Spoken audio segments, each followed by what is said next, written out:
आगामी निवडणुकांसाठी फेर प्रभाग रचना करा असे निर्देश निवडणूक आयोगानं राज्य सरकारला दिलेले आहेत। स्थानिक स्वराज्य संस्थांच्या करता निवडणुकांच्या पार्श्वभूमीवर हे निर्देश देण्यात आलेले आहेत। स्थानिक स्वराज्य संस्थांच्या निवडणुका घेण्यासाठी फेर प्रभाग रचना करण्याचे निर्देश निवडणूक आयोगानं राज्य सरकारला दिलेत। पुढील 4 महिन्यात निवडणुका घेण्याचे आदेश सर्वोच्च न्यायालयानं दिलेत। त्यानुसार निवडणुका घेण्यासाठी फेर प्रभाग रचना करण्याचे निर्देश निवडणूक आयोगानं राज्य सरकारला दिलेले आहेत।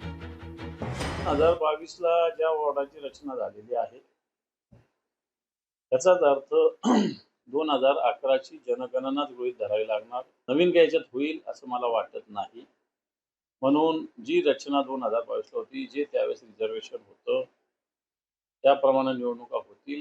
बाकी मला असं वाटत नाही राज्य सरकार जर हे लांबवण्याचा प्रयत्न करत असतील तर अशा काही तांत्रिक अडचणी समोर येतील, परंतु मला वाटत नाही की अशा काही अडचणी समोर येतील आणि याव्यात।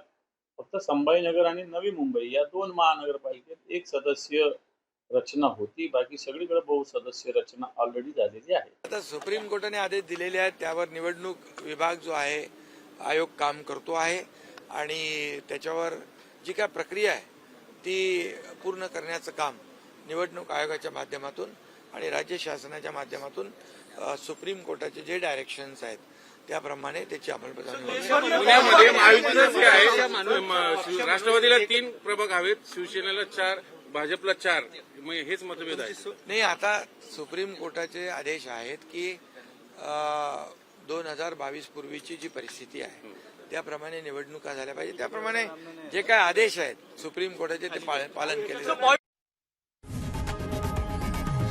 लोकशाही मराठी ऐका, पहा, जागरूक रहा।